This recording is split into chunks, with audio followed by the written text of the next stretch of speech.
Welcome back, everyone. European squad H2K and the Bangkok Titans are setting up on stage for our second match of the day. Now, in yesterday's game versus SK Telecom, G4 blind picked Aurelia mid into FLICKR. At the very least, that takes some guts. Bold. Good sense of humor, too. I think that was actually quite funny that he did that, just to be like, show me what you got, FLICKR. I'm going to play your champion. I think he knows those matchups. Very much so. But he is he is an Aurelia mid player, so that is something you will say. And their top laner, Warlock, has also been performing quite well. You know, this was a weak link in their team, especially through the IWC tournaments, and he's come in and been able to keep up in CS. He's their captain, he's their shot caller, and he's performed admirably.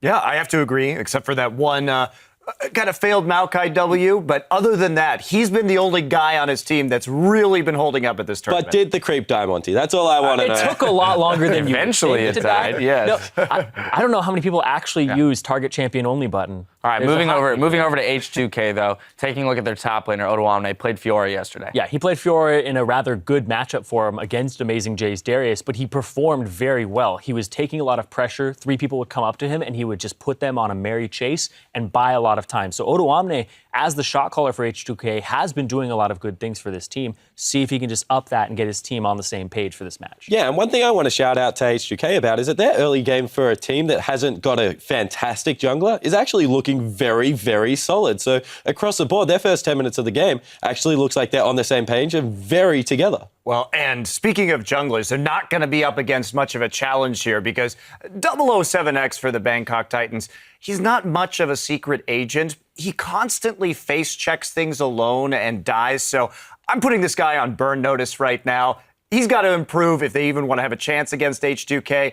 But at least for Lulex, it's not that challenging of a matchup. All right, well, both of these teams are still looking for their first win today, so we'll see if they can get it. Now, as we send it over to our casters, Kasing explains H2K aren't going to get caught overlooking the Bangkok Titans. Well, to be honest, I'm not expecting Bangkok Titans to be like SKT or EDG level, like we've seen how they play already. And I don't think they're like super bad because they got to Worlds for a reason. But I just don't think they're going to be that strong, like compared to the likes of the other teams in the current, like our group as well, especially. So I feel like they're not going to be as hard as we would think they would be. But of course, we're not going to just like laze around and not do anything. We're still going to play to our best. Well, we'll see how much that holds true. BKT not confirmed SKT or EDG? I mean, the letter is really close. You just change B to S, and you're the exact same team. So, yeah. You know, if we get a typo in there, suddenly game's on. Either way, guys, let's get ourselves right into the starting lineups here. On the blue side for this match is going to be H2K with Odoamne up in the top lane. Big player there. Lulex in the jungle. Monty said he'd be having a better time this one. Ryu up in the mid lane. Hjarnan on AD carry, one of the strongest parts of this squad, and Kasing on support. You just heard from him saying they will try to play their best to make sure they win this one. Yeah, on the red side, a team looking to upset H2K, pick up a win for themselves, the Bangkok Titans. We have, of course, Warlock in the top lane with his Maokai, 007X in the jungle. We have G4 in the mid lane, still the star player on the team. Lloyd is the AD carry, and of course his support is Moss down in the bottom lane.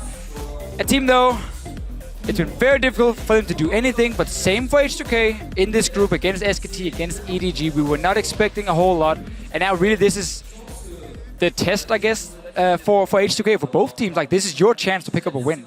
Yeah, and the thing is, I do think these teams were tested before, and Bangkok Titans clearly looked outmatched when they faced against 2 of the tournament favorites over against Edward Gaming and SK Telecom T1. H2K had shown glimmers of hope more in their SKT game than their EDG one. They had pulled a gold lead back, they had lane swapped better, and then one bad fight really showed that H2K were able to crumble. So, okay, this time, try to drop the mistakes after, try to close out right. Yeah, I think that obviously Bangkok Titans are the underdogs in this matchup, but when I've been looking for their games, I've been looking for these oddball picks that they have, not only in the mid lane with the Aurelia, which he traditionally used as a counter pick rather than first picking it, but also in the jungle and the top lane.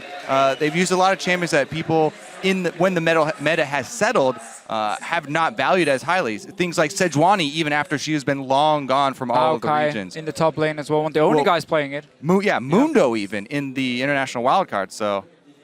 Well, it's like they have a style they stick to, right? Like, 007X is going to be on a tank. He's going to be as beefy as possible, and the exact same thing here for Warlock. And they're built around this. Even Moss is actually 2 Braum games here himself, so that they have like a very specific team comp style, an assassin mid laner, a carry, a damage-focused ADC more than utility, and 3 tanks in front of it. And over, that's how they play these games. Yeah, I was talking to some of the Southeast Asia analysts, and they said, yeah, G4 can play other styles. They just haven't had success with those, right? He can play the Lulus and the Orianas, and you did see at the International Wildcard when they tried to play Poke.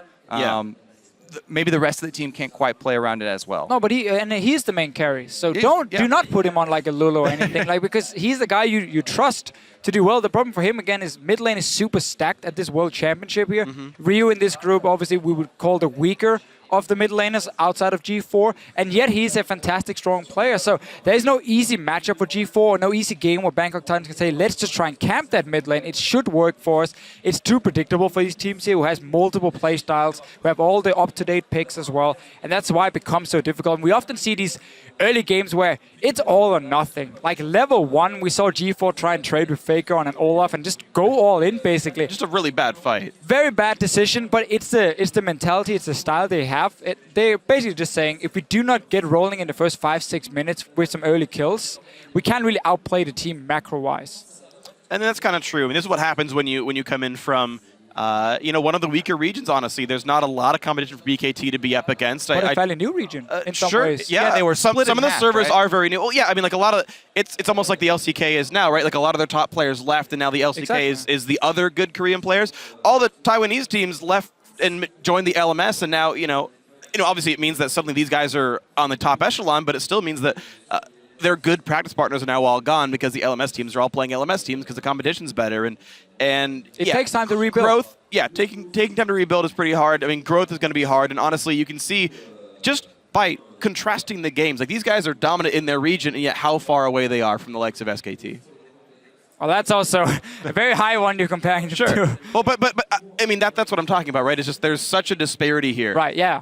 I definitely can see what you mean with it. I mean, GPL is just so tricky for them with now kind of rebuilding your own region in some way, even though you've been there for such a long time. Obviously, we go years back with GPL.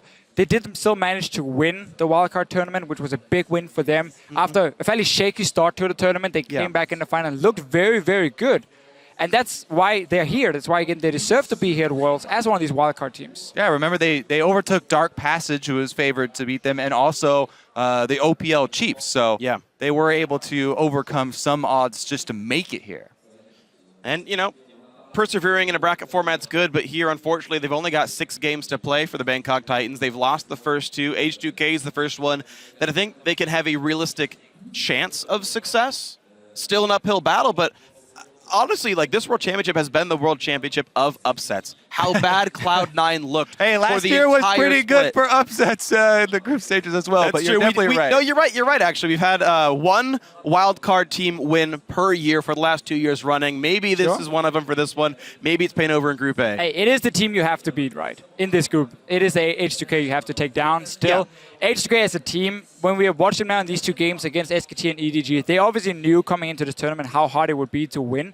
But we have still seen a team, Spawn just said on the analyst desk, in the early game, they've been looking good. The lane's always been on point. They make some good moves strategically, something we know they can do well back in Europe as well.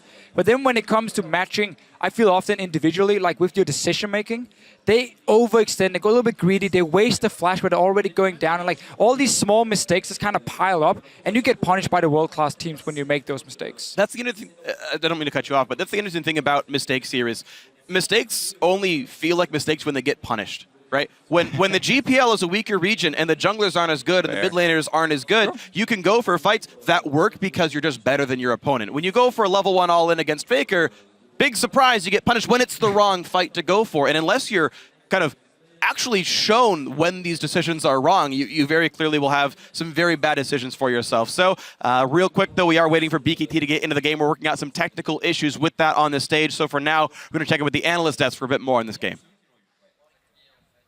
Thank you, Freak. Yeah, a couple networking issues on stage, so as they get that figured out, we'll have an opportunity to talk a little bit more about the game. First up, Zyrene. We have hammered the point a little bit.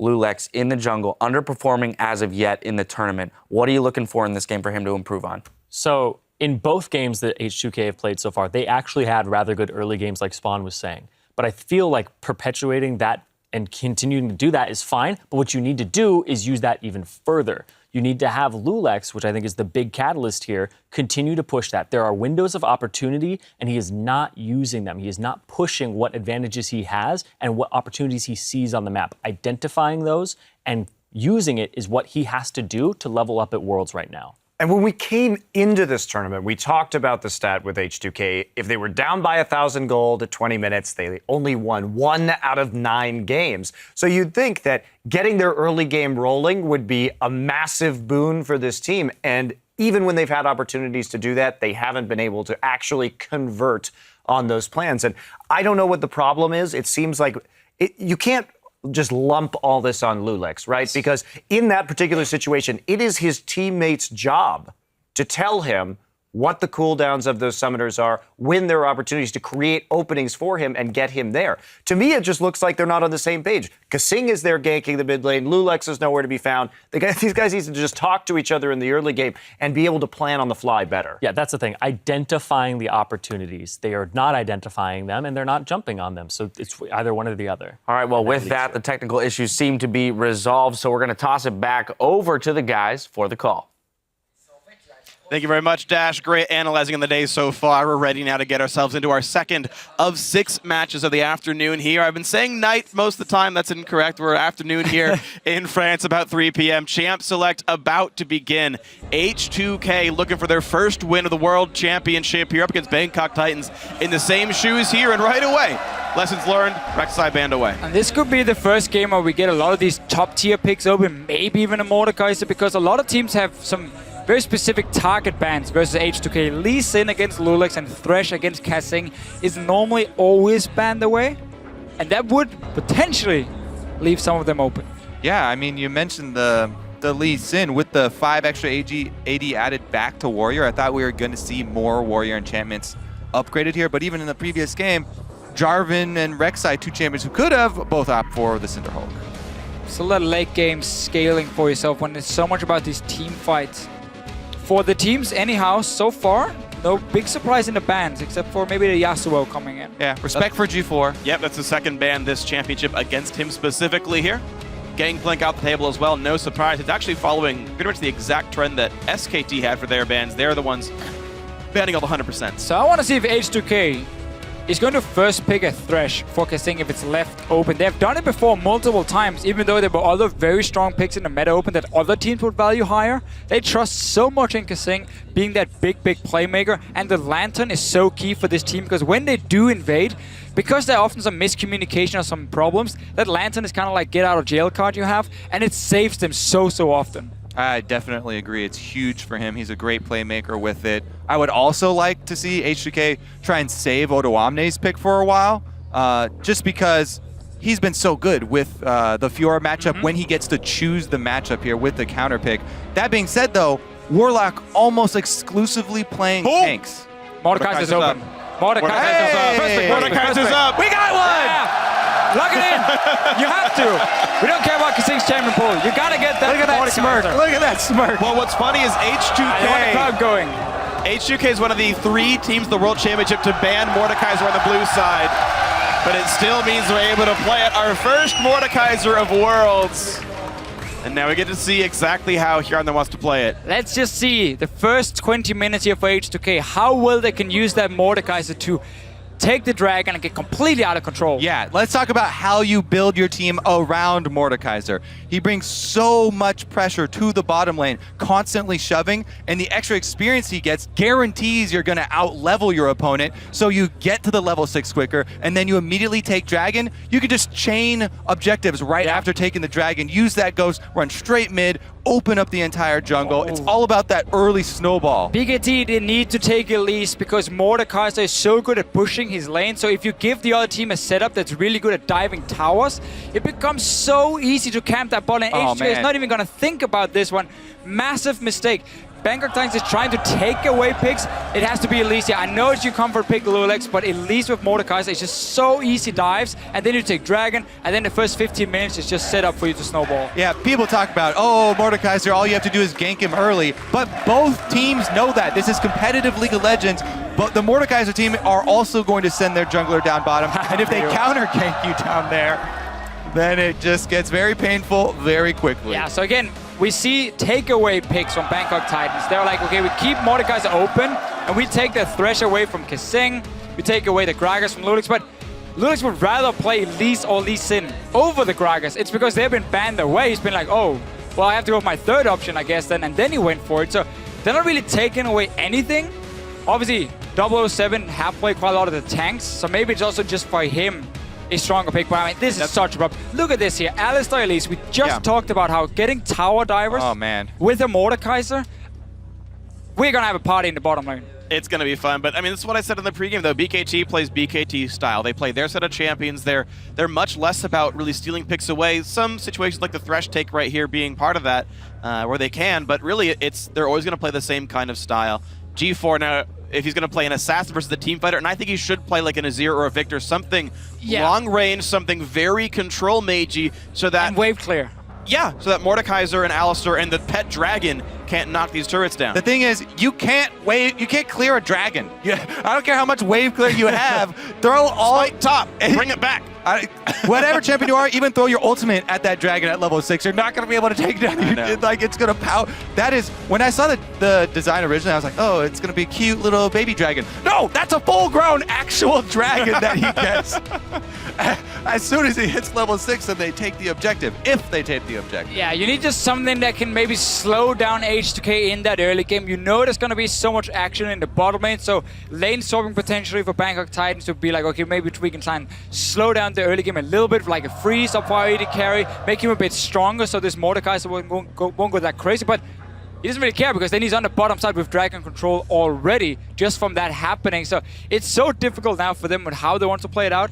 I think Mordekaiser is fantastic when it comes to getting the outer turrets down, like the tier 1 turrets. He does struggle a little bit more when it comes to the next one. It becomes a little bit easier to play against him, but that counter. See, saving the last pick there for Odoamne. What we are looking for, uses it on the Riven. Now, Riven can choose the engage on the Mininar form. It is difficult for her to catch, though. If you're actually very quick, and if you do have the confidence that you've got jungle protection. I mean, at least Hop has a reasonably long cooldown, so there's the chance that you can catch him between those. This is actually just a confidence pick here from Odoamne and the rest of H2K. If you bring Elise early, then Riven can snowball, but normally... I mean, you want to go with Mordekaiser. Yeah, normally, I don't think that we would see them opt into this matchup. So, Riven is a champion that Odoamne coming into the EU LCS playoffs. He spammed it. He practiced so much. He never got to show it. I think this is him again just testing it on stage again against a weaker team on paper, being like, you know what, I'm going to try and take this matchup. I'm going to see what's going to happen. Yeah, I've talked to a lot of top laners that actually pick Gnar into Riven. Oh, wow, interesting. So we'll see how and who gets the better of this matchup here. And this one, there's also, I guess, a chance that Echo can play top lane, Riven can play mid, though I don't think that's going to be the likely one here.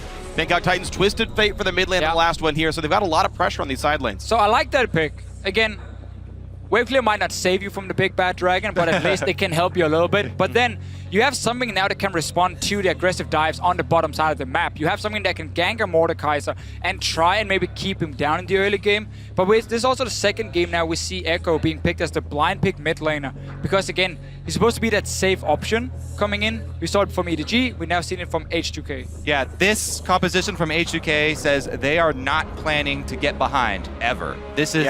Do you ever plan to get behind? It's also fine. Yes, if you take a scaling comp, then you bring wave clear and you are planning on having to deal with getting behind. Yeah, that's fair. That's fair. I even dropped my pen because that argument was so good. Just dropped it all out of your hands. I got another one. Don't worry, guys. I got a backup pen. Yeah, I mean, and just to emphasize, not being behind here, the only range champion they have is part-time on the job. Their Elise can transform back and forth. So a full melee comp here from H2K. Meanwhile, Bangkok Titans here going to do what they can. And I, by the way, believe that they're going to have to lane swap this one. Thresh Vayne cannot wave clear at all up against the Mordekaiser here. That matchup itself would have to be ganked to even have a chance at winning that fight. Sure, I think a double range matchup with Vayne is okay to try and kill the Mordekaiser, but then you got to worry about the jungler coming in. Yeah, and Alistar can heal. Either way, guys, we got to get ourselves into this game. Of course, you guys at home can tweet in your own prediction on this one. It's going to be hashtag H2K win or hashtag BKT win to let us know how that one's going to go. H2K are the favorites on this one, but if there's a chance for Bangkok Titans to win, it is this matchup or the rematch next week.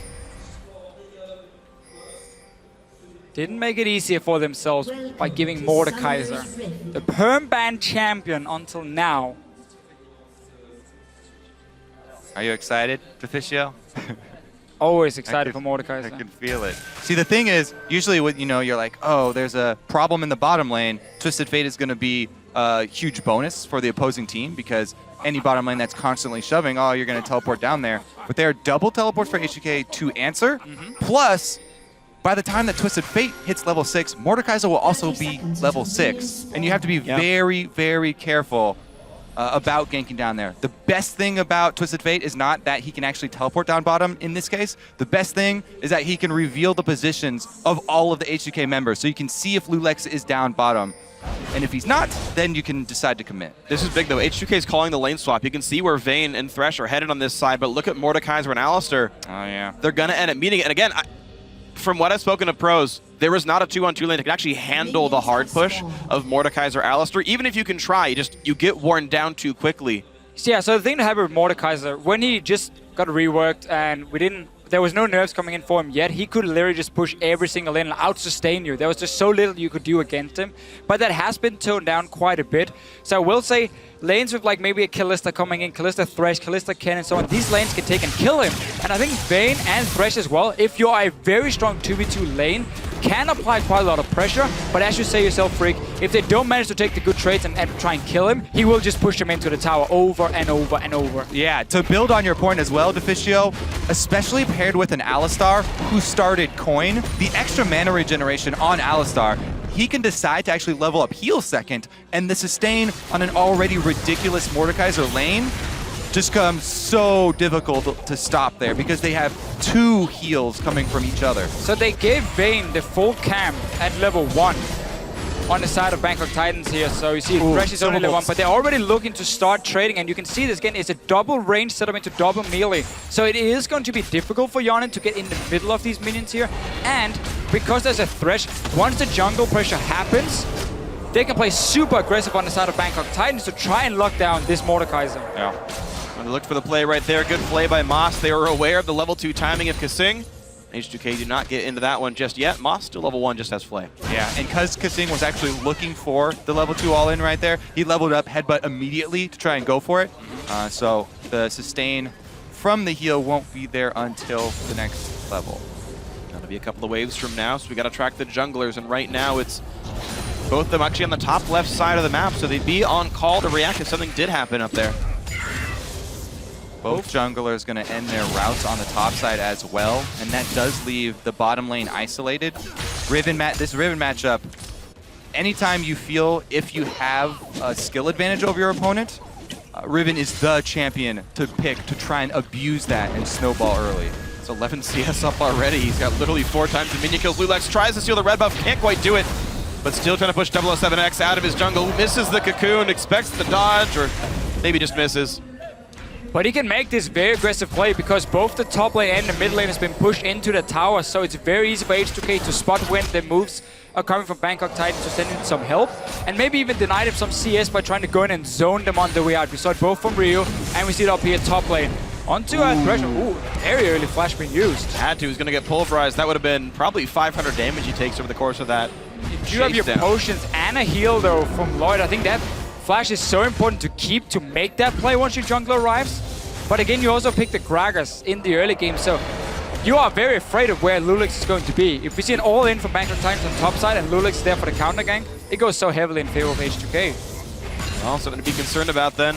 Elise was still top side, but going to recall now for the Chilling Smite.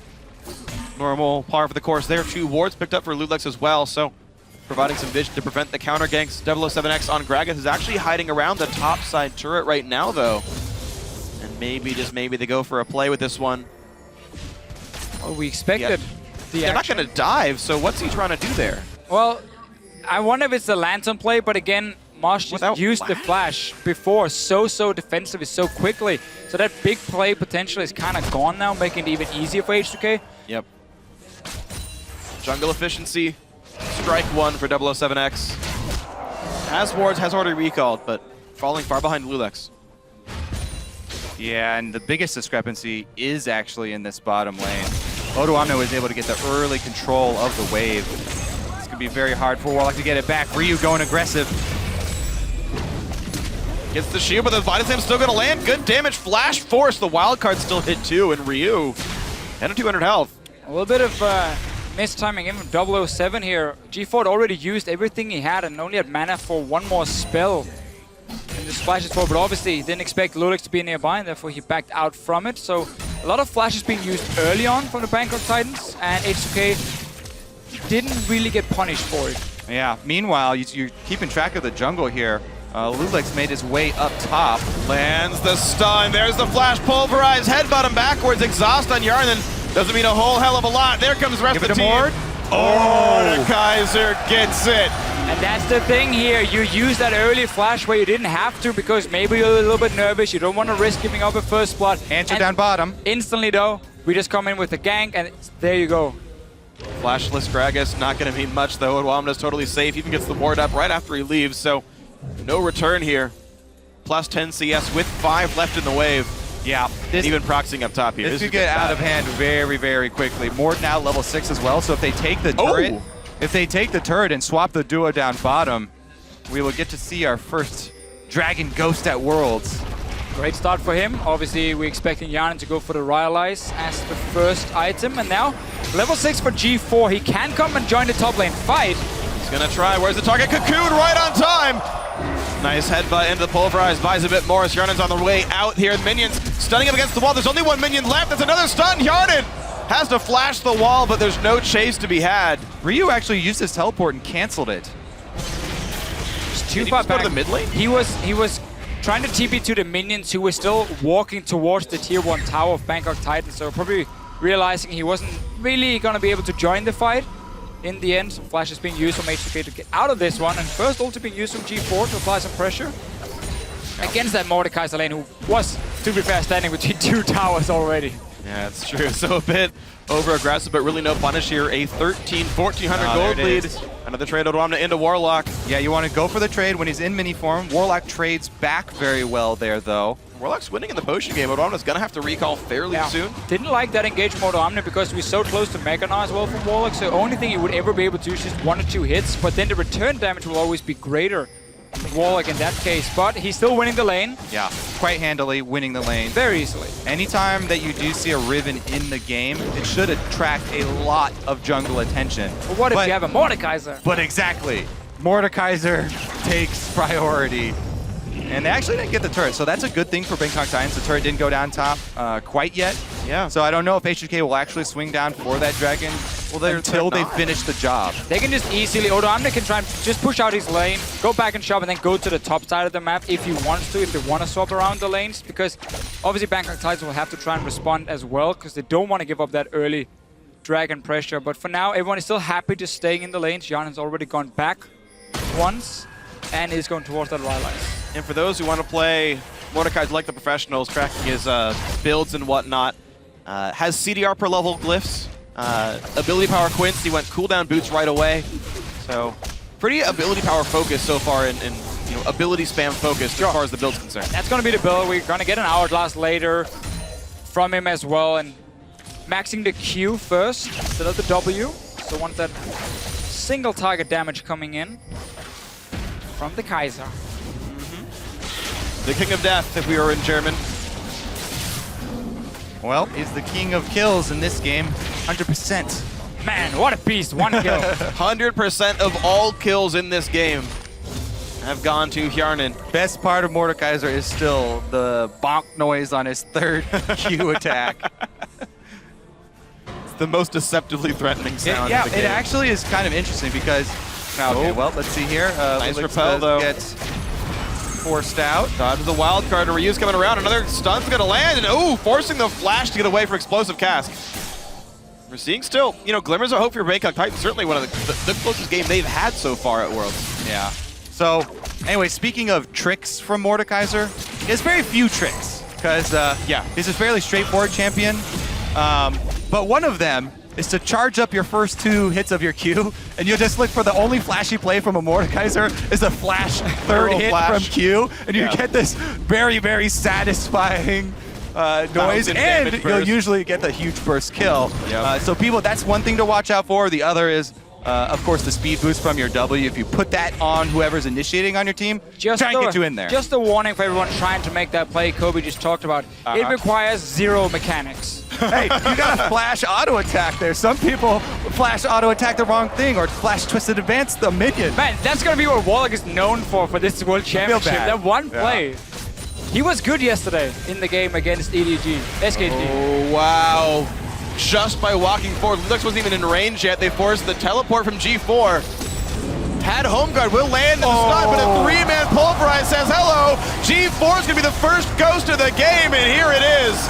Maybe they can chase a bit more. Ryu is in. It's not a dragon, but they're going to be killing everyone all the same. Ryu cannot get the ulti off in time, though, stunned up. But we got more targets here. Odwamna had held aggro. Now it's Kasing. He's got to run. The turret might kill him, and it will actually, but it's still a whitewash. 5-2 in kills.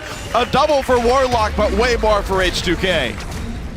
Yep, they're going to get the tower after that as well and continue pushing on number 2 here. 007 runs for the mid lane to pick up the minion. Go, G4, go! He's turned against him. And now he's going to go kill himself. All right, 1v1.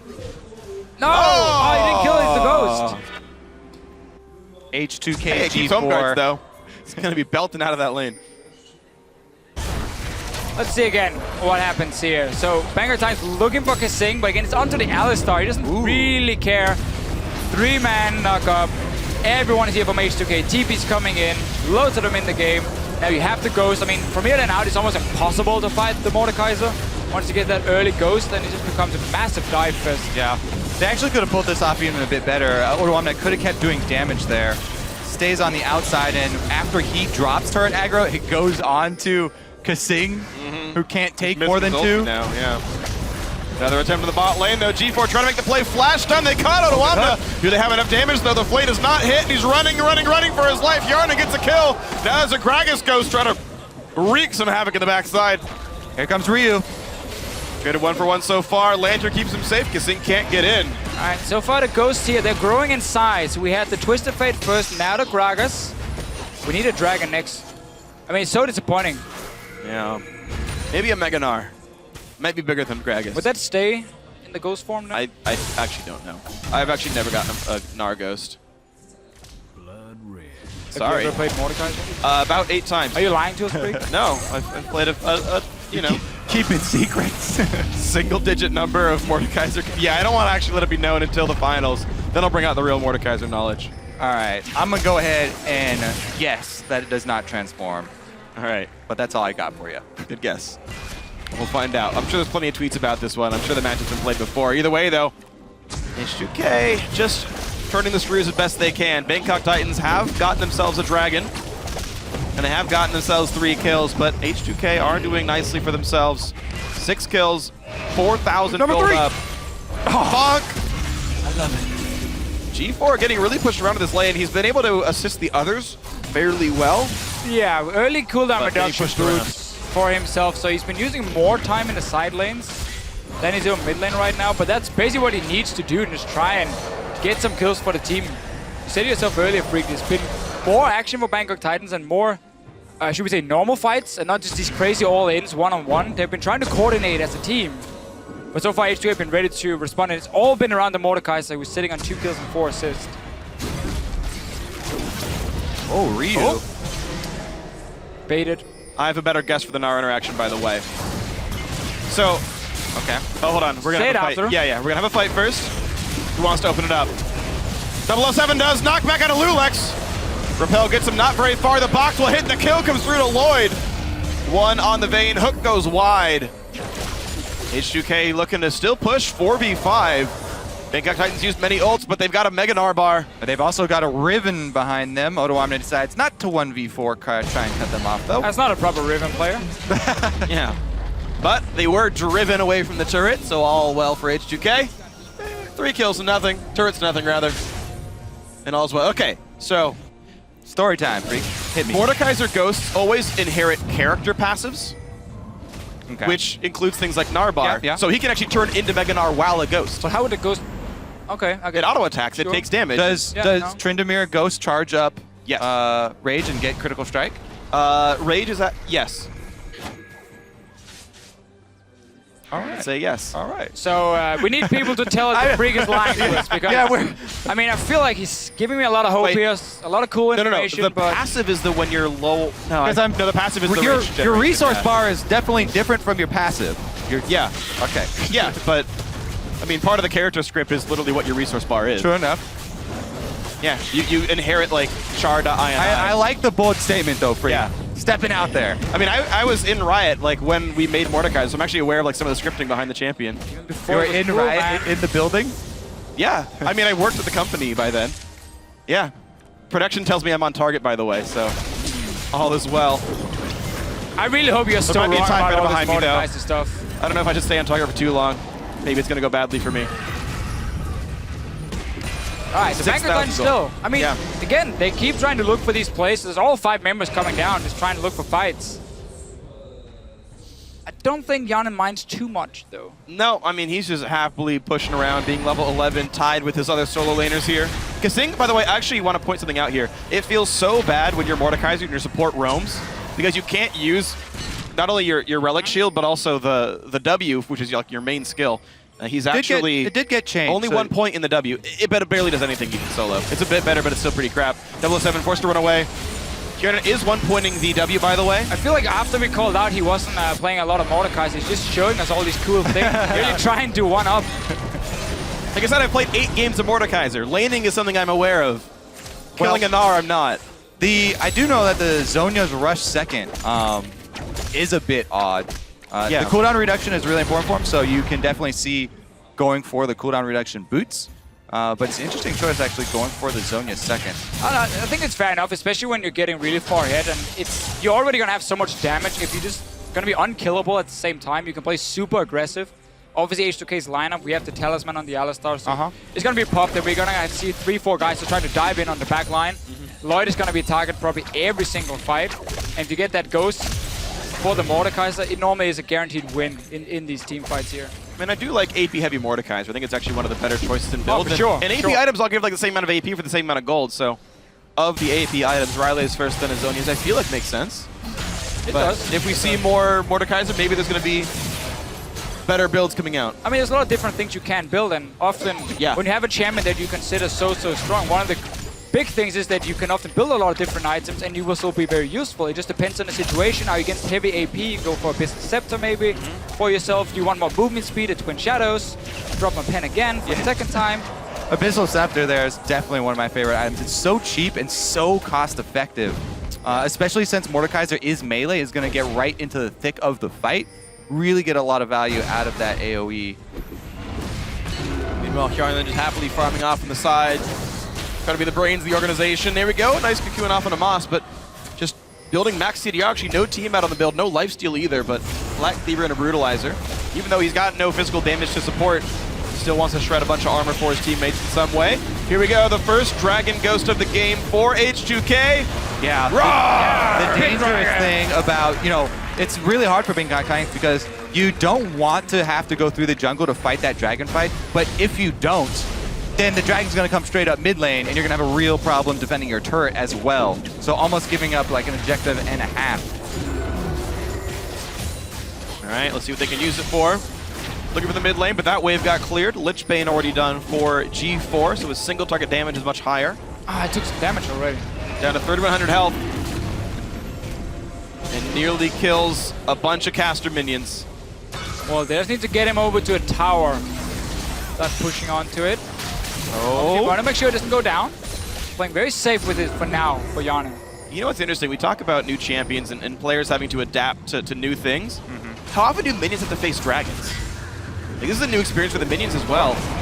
Will they even react properly? There we go, turret being attacked, and they just can't kill this dragon very quickly. 2,400 health still on it, and the dedicated focus comes through, but no, it despawns in time. Nothing was gained from the dragon at all. H2K is like the worst siege comp ever. Like, you have a melee mid lane, a melee top lane. It's 5 melee. And then you have to at least be like poked for like 20 damage, and that's about it. And then the dragon. We set that up to be so big. The dragon coming down mid lane, and it didn't do. All right. Odoamna, though, got pulled in, and here comes the engage. They're focusing him down. Flash the way, will survive. Meanwhile, Kasing is up in front, but he's not the one holding turret aggro. He's instead just kiting away on the Vayne, but he's still going to go down. Turret picked up, but a couple of revenge kills. There's the stun. Lulek forced to flash. Warlock does have his own flash, but he's getting slowed so much he can't reach anyone. G4 doesn't run fast enough, and the Echo Q. Ryu saving many of his teammates there. So H2K going in for the dive and then suddenly realized the tower was still alive, so they started hitting both things. Odoamna had to flash out, obviously he got engaged on at first, forcing that move from H2K. Now going in again. Flash engage, they pull it in Yarn, and he's going to be going down. Picked up one, the TP. Doesn't mean anything. Why did Odoamna even finish that channel? Yeah, big swing here for Bangkok Titans. They're able to punish H2K.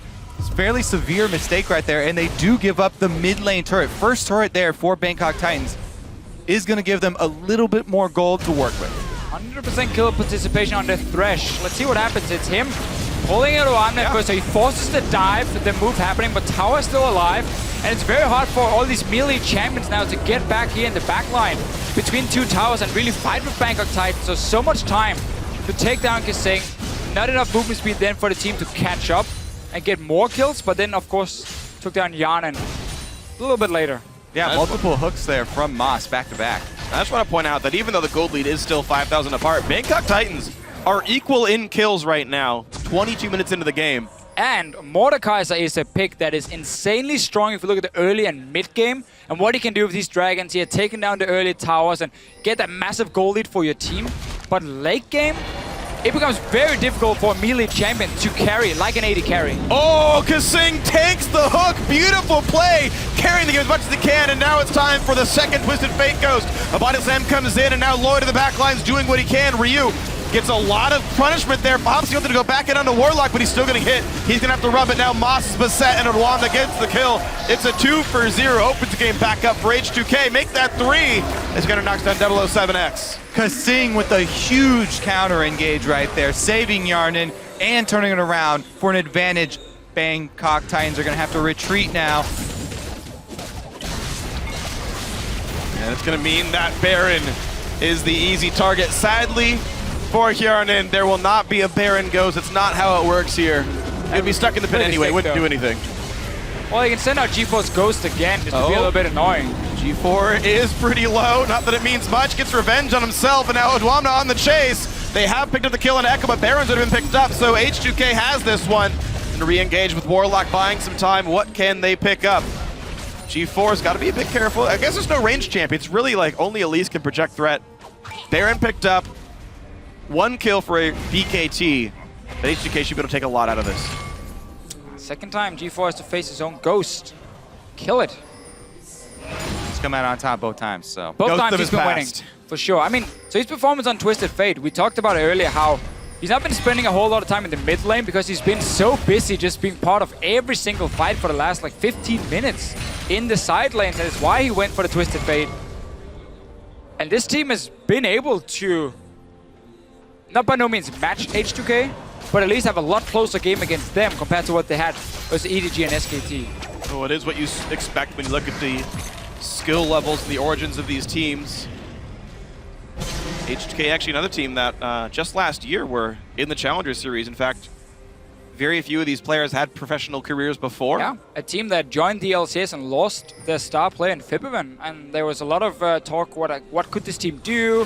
How important was Fibbeven for that lineup? He went to Fnatic, of course, at the start of Spring Split. They got in Ryu, who was kind of struggling in Europe, joining Millennium at first, not managed to qualify for the LCS, and it looked really bad for Ryu at first. But then he gets that chance to join H2K, and honestly been a strong player for this team, especially here in the summer split. And every time he gets into the playoffs and the important matches, he really steps up, and he's not afraid to make plays. He doesn't care who he's facing, he's gonna go for it. We'll see if they can make this happen. Kasing wants to go in, it's just gonna actually create some space. This turret's still taking plenty of damage here. Yeah, they should be able to get it. The split push here for H2K, double lines of minions buffed up. They are not able to take it. Bangkok Titans rebuff them and hold their turret for now. All the vocabulary where it's rebuff. Knock him around. D4 again. Might join the top lane fight. Warlock is going aggressive. He's going to find a stun on Odoamne. How far can Riven get? That's a kill. Not very far. That is a kill. That's a card as well. G4. Honestly, another punish here from Bangkok Titans. And this is something we have seen very often for H2K. Let's talk about it after because 007 is getting engaged on. Ryu getting around. Is going to lock up with the stun as well. Can he get into range? Yes. 007X. More like, well, his scoreline's not correct for that one. Never mind. More like 3 and 4. Really good one, Freak. But Bottleman Turret will go down all the same, 10 to 8 in kills. Kobe's just dying right here, much like 007X. And now into the inhibitor turrets we go. Finally salvaged it here as Yarnan knocks down a few minis. The Dragons here, Lulak's a bit too far forward. Box comes down, flashes over the walls. Bit more wave clear comes through, and this Dragon realizes, wait, I'm alone. My team have left me. And it will actually get away. Well, congratulations, Dragon. There you go. You survived, but you're not doing anything. You're useless. We don't like you anymore. Wow. Come on, that Dragon's done nothing. You are such a Dragon hater. It helped them win the team Look fight. at, okay, go against the Grom. Let's see who wins. Oh, one shot. Wow. That's not even fair. There were assists on that Dragon. Well, disappointing, man. Oh, whatever. I bet you Warlock can kill that Grom. Of course he can. Let's look at Warlock. Oh my god, that's not even... I can't believe you. Well, he just killed it. All right. Well, the Gromp died. Warlock confirmed better than Dragons. So if you got to think about role-playing... Ooh, that was close. Yeah. H2K, though, honestly, they keep on making mistakes trying to close this game out. And Bangkok Titans are quick to answer. G4 with his teleport on Twisted Fate. Continually chasing them down, getting small pieces of gold back for them. Yeah. It just becomes harder and harder for this Mordecai, so the further he has to walk in towards the enemy base with this Dragon to siege it, because again, it's so easy for Bangkok Titans to move from the fountain between the 3 lanes near the inhibitors and then move that defense around. So when you have this all melee lineup except for Lulex, sieging is not really your option anymore. You gotta just force a fight around the Baron. Get Bangkok Titans out of that base, take that 5 versus 5, win that, and that's how you then move on. It's going to take him a while, though. Baron Nashor is still dead for a while. That's why we see the fight right now taking place over the placement of wards inside the red quadrant jungle here for Bangkok Titans. And they're fighting back, trying to clear it out as best they can. Barely got anything really in terms of gold. 2,500. It's very low amount compared to the average we saw. Yesterday, I believe we were about like 4,000 on average when it came to plays where Baron was still on the team like the full duration. Right.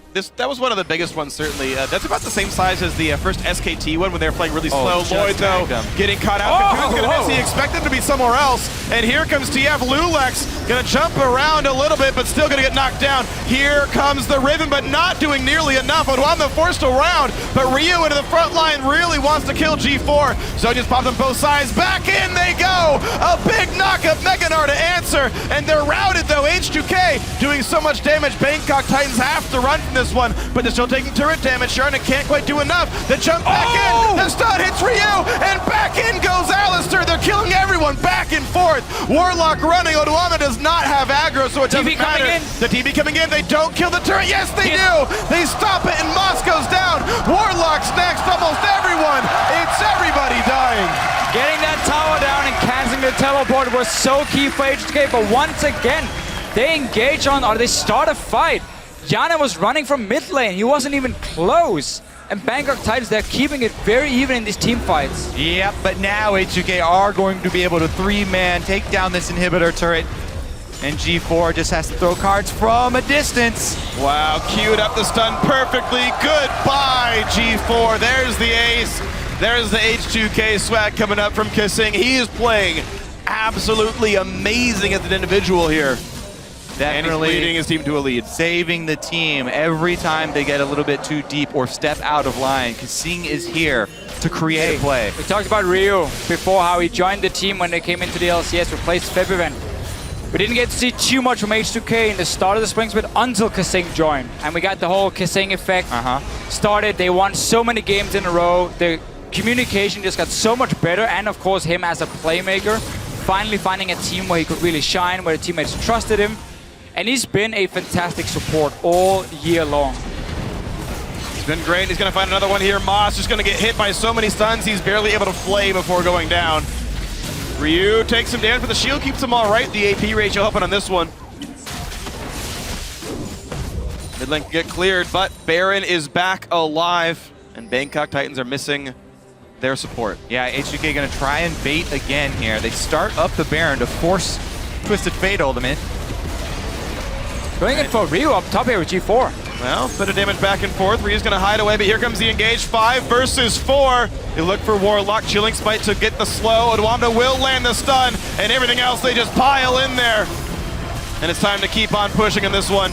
G4 pops his own. He's got nowhere to go on this. There's the kill. Another TF Ghost comes through. 007X is trying to run away, but that's 3 kills picked up in sequence.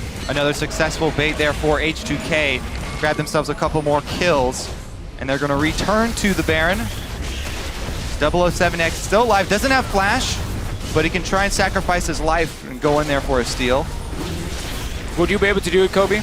Would you take this one? If you know my Kobe's history, known for I'm missing notoriously poor at Baron smiting. You had 5 years to practice, come on. Like, to put it this way, he was replaced by St. Vicious and it was an upgrade. In they go, though. 007 gonna get jumped on. The rest of the team can take the Baron down, but he's not gonna want to stop. He jumps down the prep. Odwamna's on a rampage. 007's still there. No! Down he goes, and there's the blue team picking up Baron Nashor. The kills now far apart, 20-10. 2 more plus the Baron. All right, we'll see if they can get more done with this Baron power play than previously. It should be a lot easier because they already have super minions flooding in the top, and both waves shoved here for H2K. And you can get a dragon again. Maybe this time it can do something. You're such a dragon hater, though. I'm surprised you even brought it up. Secretly, I want it to do well. I want the dragon to do well.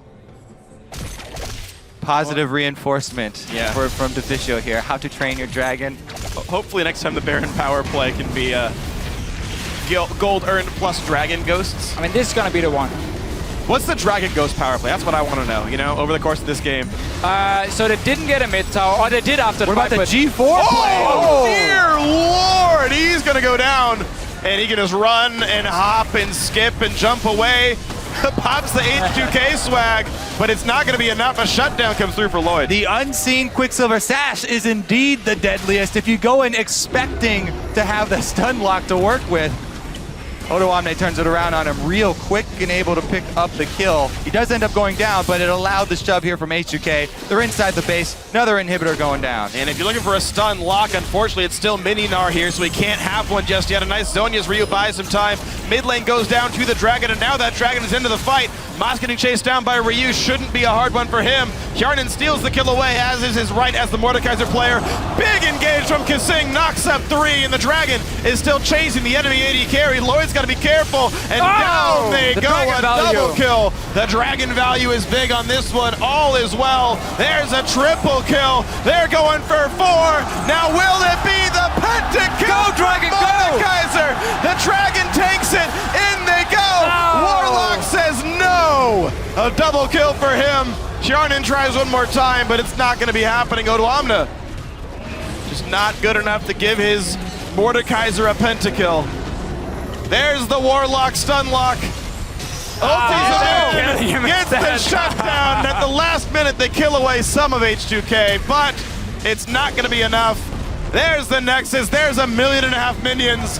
And there's the game. H2K pick up their first win at Worlds. And Mordekaiser got his first win. Undefeated. Was first picked. 13-2-10. I mean, a good scoreline as well.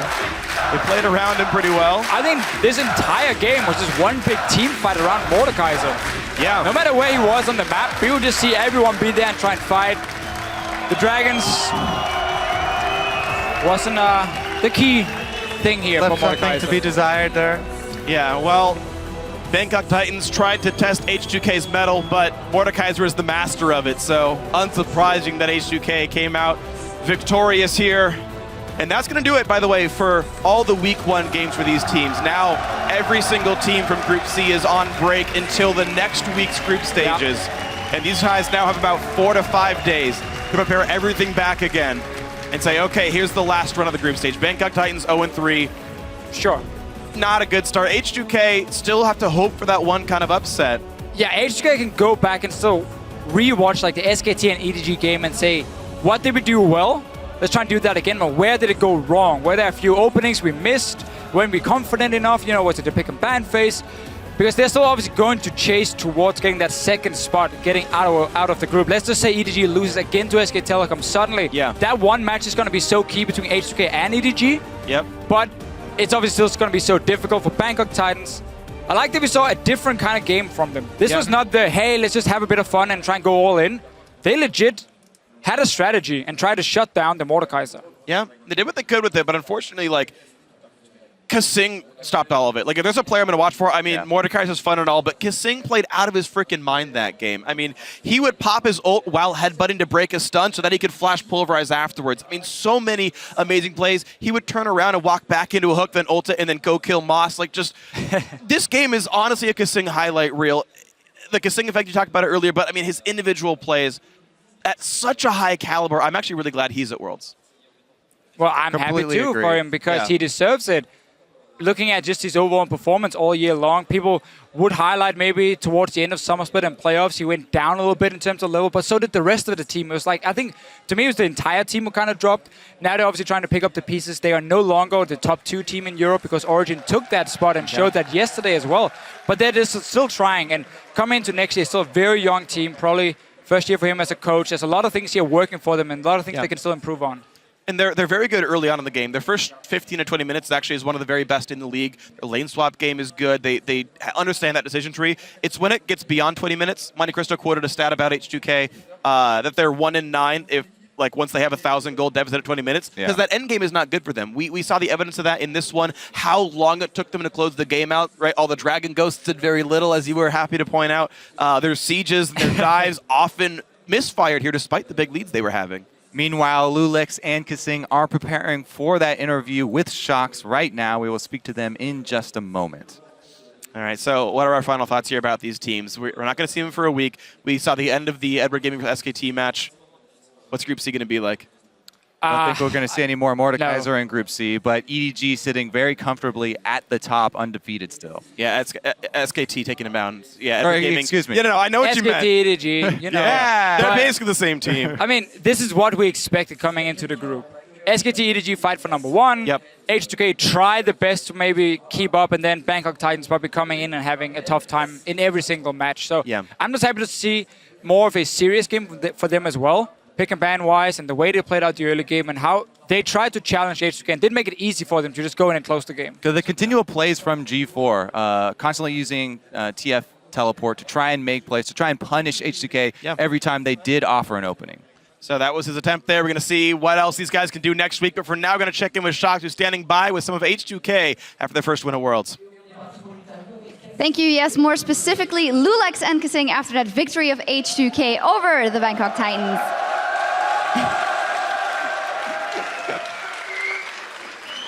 Let's dive into the game a little bit, because Mordekaiser was left open for the very first time. Did you guys tunnel on that very hard because of it, or were you prepared to go and play with him? Well, to be honest, we didn't expect Mordekaiser to be open because Mord has 100% pick ban rate. So I assume, when they're going to play Mord. But when they left open Mord, it was kind of like, Mordekaiser is super OP right now. So yeah, we just picked it. Super OP, yet it came close in terms of kills and Bangkok Titans engagement overall. How did you live the game? Because you guys were the favorites coming into it, but at some point it was pretty close.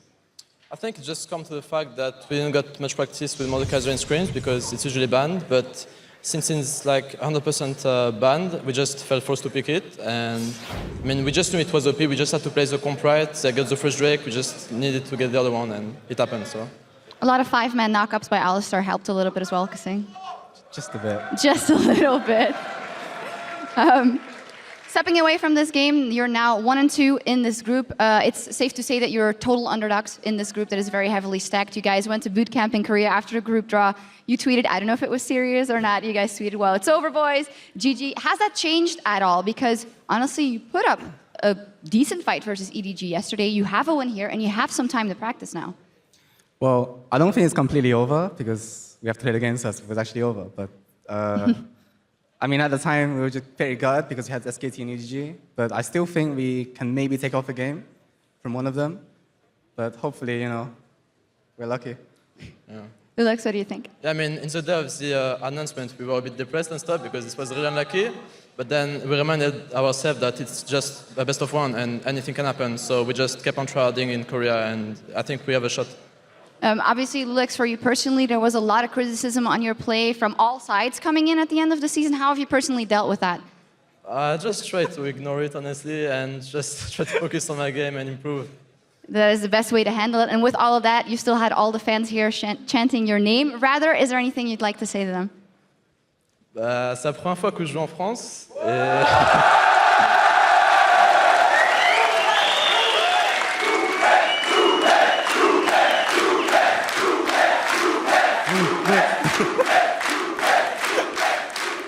Et voilà, et franchement, je me trouve super et on a encore... Et ouais, on a encore une game contre EDG et SKT et on va tout donner pour pas vous décevoir. Voilà. A big thank you from Lulex to the super fans here and saying that they still have a chance versus SKT and EDG, and he's going to try not to let them down. Well, you guys have a win on the board already. Thank you guys so much. Congratulations. We're going to take a quick break, but when we come back, it is about in Group D between LGD and KT. Don't go anywhere. We'll be right back. Look behind you. Look at Hyun's face. Committed now. Do you like that, Yana? I'm so cool there. Lands the stun. There's the flash pulverized. Headbutt him backwards. Exhaust on Yarn.